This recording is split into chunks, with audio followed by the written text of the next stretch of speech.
दुनिया ने ऐसा कभी नहीं देखा था। एक अजीब सा वायरस पूरी दुनिया में फैल चुका था। जो लोग इससे संक्रमित हो चुके थे वो चाहे कितने भी थके हुए क्यों ना हो, सो ही नहीं पा रहे थे। शुरुआत में उन्हें बस दिमाग भारी लगने लगता है, सोचने समझने में टाइम लगता है, रिएक्शन स्लो हो जाता है। लेकिन जब लगातार कई कई दिन नींद नहीं आती तो ज्यादातर मरीज चिड़चिड़े गुस्सैल हो जाते हैं और कुछ मामलों में तो खतरनाक हिंसक व्यवहार तक देखने को मिलता है। और सबसे डरावनी बात यह है कि जब पूरी दुनिया ही सोना भूल जाए तो हादसे होना तय है और समाज की पूरी व्यवस्था ढहने लगती है। आप देख रहे हैं 2026 में रिलीज हुई नई साई-फाई थ्रिलर सीरीज जागना। कहानी शुरू होती है स्वीडन के एक मशहूर स्की रिजॉर्ट से। पहाड़ पर जाने वाली केबल कार अचानक खराब हो जाती है। जो केबल आगे बढ़नी चाहिए थी वो उल्टा तेजी से पीछे जाने लगती है। पर्यटकों को तुरंत कुछ गड़बड़ लगती है, लेकिन ऑपरेशन रूम में बैठे कर्मचारी बस खोए खोए से खड़े रहते हैं। वो इमरजेंसी स्टॉप का बटन ही नहीं दबाते। नीचे केबल से लटकी गाड़ियां बेकाबू होकर घूमने लगती हैं। लोग चीखते चिल्लाते हुए बर्फ पर जा गिरते हैं। जब तक रेस्क्यू टीम पहुंचती है तब तक दर्जनों लोग गंभीर रूप से घायल हो चुके होते हैं। हादसे की वीडियो इंटरनेट पर फैल जाती है और पूरे देश में हड़कंप मच जाता है। डॉक्टर एलिन घायलों का इलाज कर ही रही होती है, तभी एक पुलिस वाला घबराया हुआ उसके पास आता है। पुलिस को शक होता है कि स्की रिजॉर्ट के कर्मचारी कुछ ठीक नहीं थे, शायद उन्होंने कोई ड्रग लिया हुआ था। एक पुलिस ऑफिसर बार बार पूछता है, तुमने इमरजेंसी स्टॉप क्यों नहीं दबाया? लेकिन कर्मचारी लुकास सिर हिलाकर बस यही कहता है, मैं कर ही नहीं पाया। एलिन उसका ब्लड प्रेशर चेक करती है। लुकास अपनी हथेलियों को घूरते हुए बड़बड़ाने लगता है, ये बड़ी होती जा रही हैं। टॉर्च की रोशनी में एलिन देखती है लुकास की आंखें पूरी लाल हैं, शरीर थका हुआ लेकिन दिमाग जरूरत से ज्यादा एक्टिव। ये साफ साफ लंबे समय से नींद न आने का असर था। एलिन उसे आराम करने की सलाह देती है, लेकिन लुकास फिर वही बोलता है, मैं कर ही नहीं सकता। एलिन पुलिस को समझाती है कि लुकास को तुरंत अस्पताल ले जाना चाहिए, लेकिन पुलिस जिद करती है कि उसे थाने ले जाया जाएगा। कुछ ही देर बाद पुलिस वैन में बैठा लुकास अचानक बेकाबू हो जाता है। गाड़ी रोकनी पड़ती है और अफरा तफरी के बीच लुकास दरवाजा खोलकर पास के जंगल में भाग जाता है। विडंबना ये है कि जिस वक्त इतना बड़ा हादसा हुआ उसी वक्त स्वीडन की सबसे बड़ी फार्मास्यूटिकल कंपनी के बड़े अफसर एक शानदार पार्टी में जश्न मना रहे थे। उन्हें स्वास्थ्य मंत्रालय से अरबों का ऑर्डर मिला था। कंपनी के लिए ये बहुत बड़ी जीत थी। कंपनी का एग्जीक्यूटिव डायरेक्टर खुशियों में डूबा हुआ था। तभी R&D डिपार्टमेंट की मार्टी वहां घुस आती है। वो गंभीर आवाज में बताती है, नई दवा में जानलेवा खामी है, इसे तुरंत बंद करना होगा और सरकार को रिपोर्ट करना होगा। लेकिन एग्जीक्यूटिव डायरेक्टर बस औपचारिकता निभाता है, रिपोर्ट देखता है और सिक्योरिटी को बुलाकर मार्टी को बाहर निकलवा देता। उधर शहर में अजीब अजीब घटनाएं शुरू हो चुकी थी। एक जिम में लड़की देखती है कि एक महिला ट्रेडमिल पर तब तक दौड़ती रही जब तक बेहोश होकर उछलकर नीचे नहीं गिर गई। फिर भी उसके चेहरे पर अजीब सी एक्साइटमेंट थी। वो कहती है, शायद इतना थक जाऊं कि नींद आ जाए। स्वास्थ्य मंत्री न्यूज देख रही होती है। इंसोम्निया के केस तेजी से बढ़ रहे थे। अस्पतालों में जगह नहीं बची थी। उन्हें अभी अंदाजा भी नहीं था कि ये सिर्फ इत्तेफाक नहीं बल्कि एक बहुत बड़ी तबाही की शुरुआत है। डॉक्टर एलिन अपनी गर्लफ्रेंड के साथ डेट पर होती है। तभी एक अनजान कॉल आता है। फोन पर वही लुकास होता है जो पुलिस से भाग गया था। वो टूटे फूटे शब्दों में एलिन से मदद मांगता है। पुलिस के लापरवाह रवैये से एलिन पहले ही नाराज थी, इसलिए वो पुलिस को कॉल नहीं करती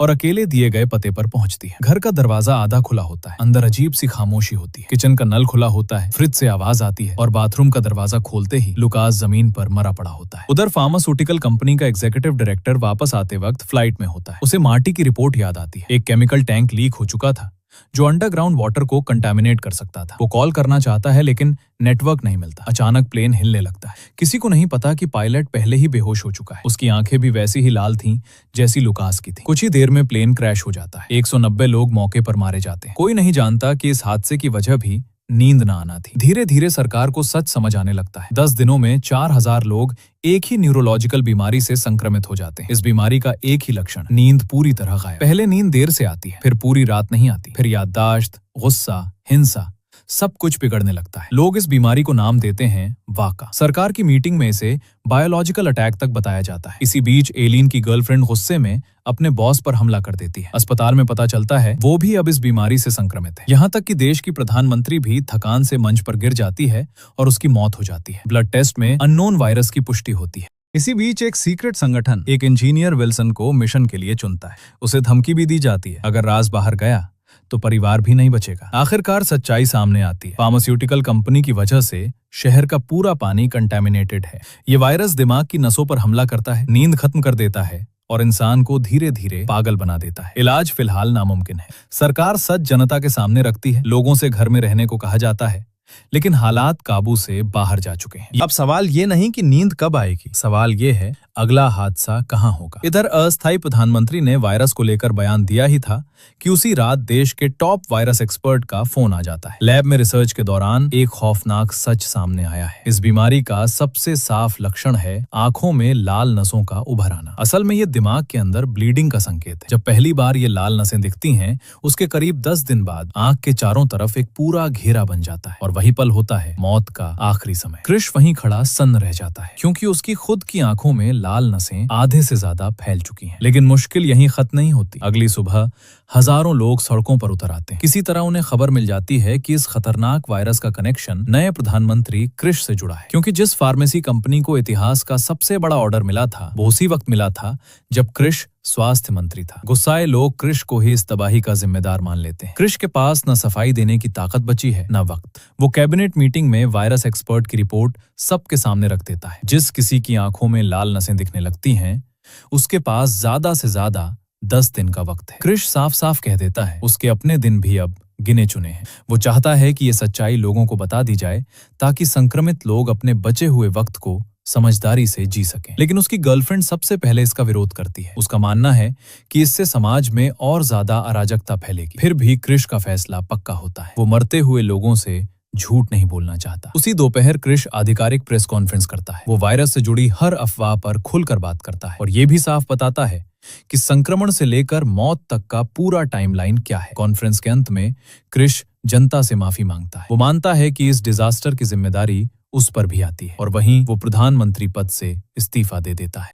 इस्तीफे के तुरंत बाद कैबिनेट की इमरजेंसी मीटिंग होती है। कई मंत्री खुद संक्रमित हैं या उनके परिवार वाले संक्रमित हैं। नियम के मुताबिक सबसे पुराने मंत्री को पद मिलना चाहिए था, लेकिन मौजूदा हालात में विदेशी मदद लेना जरूरी था। इसलिए सब मिलकर विदेश मंत्री सागा को अस्थायी प्रधानमंत्री चुनते हैं। सागा सोच विचार के बाद ये जिम्मेदारी स्वीकार कर लेता है, लेकिन एक शर्त रखता है।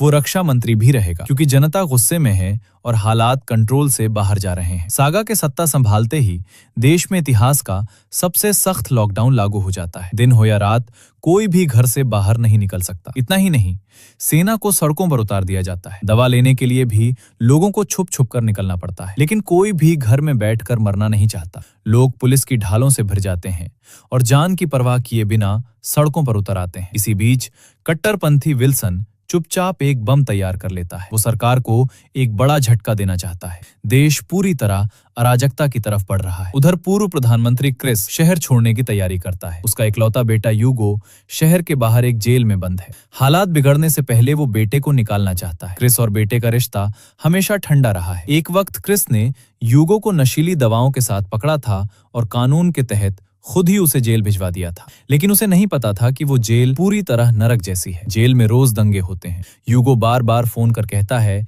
कि कैदी उसे मारना चाहते हैं, क्योंकि सब मानते हैं कि वायरस की वजह उसका पिता है। क्रिस को लगता है बेटा बस जेल से निकलना चाहता है, लेकिन उसी रात कई कैदी यूगो को बुरी तरह पीट देते हैं। अगली सुबह जेल में बड़ा दंगा भड़क उठता है। यूगो डर के मारे अपने कमरे से बाहर नहीं निकलता और यही फैसला उसकी जान बचा लेता है।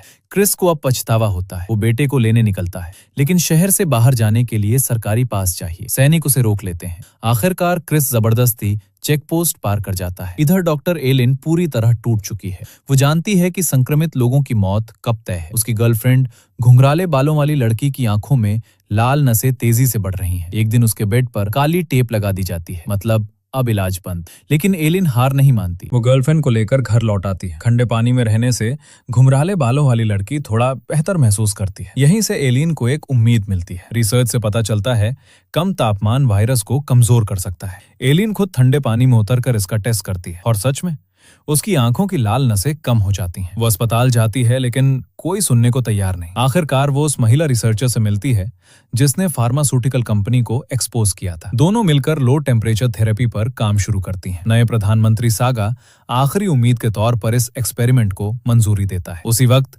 विल्सन गवर्नमेंट बिल्डिंग में बम लगा देता है। जोरदार धमाका होता है। सागा बच जाता है और अंडरग्राउंड बंकर में शिफ्ट कर दिया जाता है। एक ही दिन में 80,000 लोग मर जाते हैं। अब सारी उम्मीद एलियन के एक्सपेरिमेंट पर टिकी है। सब बेहोश हो जाते हैं। उधर क्रिस जेल पहुंचता है। हर तरफ लाशें बिखरी होती हैं। आखिरकार वो अपने बेटे यूगो को ढूंढ लेता है। गलती से यूगो क्रिस को घायल कर देता है। दोनों किसी तरह जेल से भाग निकलते हैं। क्रिस बेटे को हेलीकॉप्टर में बैठा देता है, खुद नहीं जाता क्योंकि वो जानता है उसके दिन पूरे हो चुके हैं। बेटा उड़ जाता है। क्रिस धीरे से कहता है आई लव यू। उधर एक्सपेरिमेंट खत्म होता है, लेकिन तभी घुंघराले बालों वाली लड़की को तेज झटके लगते हैं। कुछ ही पलों में उसका दिल रुक जाता है। एलियन को होश आता है। वो देखती है कई बेड खाली हैं और उसकी गर्लफ्रेंड वो अब इस दुनिया में नहीं है। रिसर्चर बताती है संक्रमण बहुत पुराना था, वो बच नहीं सकी, लेकिन बाकी हल्के मरीज ठीक होने लगे हैं। आंखों की लाल नसें आधी तक कम हो चुकी हैं। ठंडा इलाज काम कर गया। शहर अब भी टूटा हुआ है, लेकिन आसमान में रोशनी दिखाई देने लगी है। ये डिजास्टर असल में एक बेरहम छटनी थी। कुछ लोग गिरते हैं, कुछ फिर उठते हैं और सभ्यता आगे बढ़ती है। यही थी जागना की पूरी कहानी। कुल 6 एपिसोड हैं।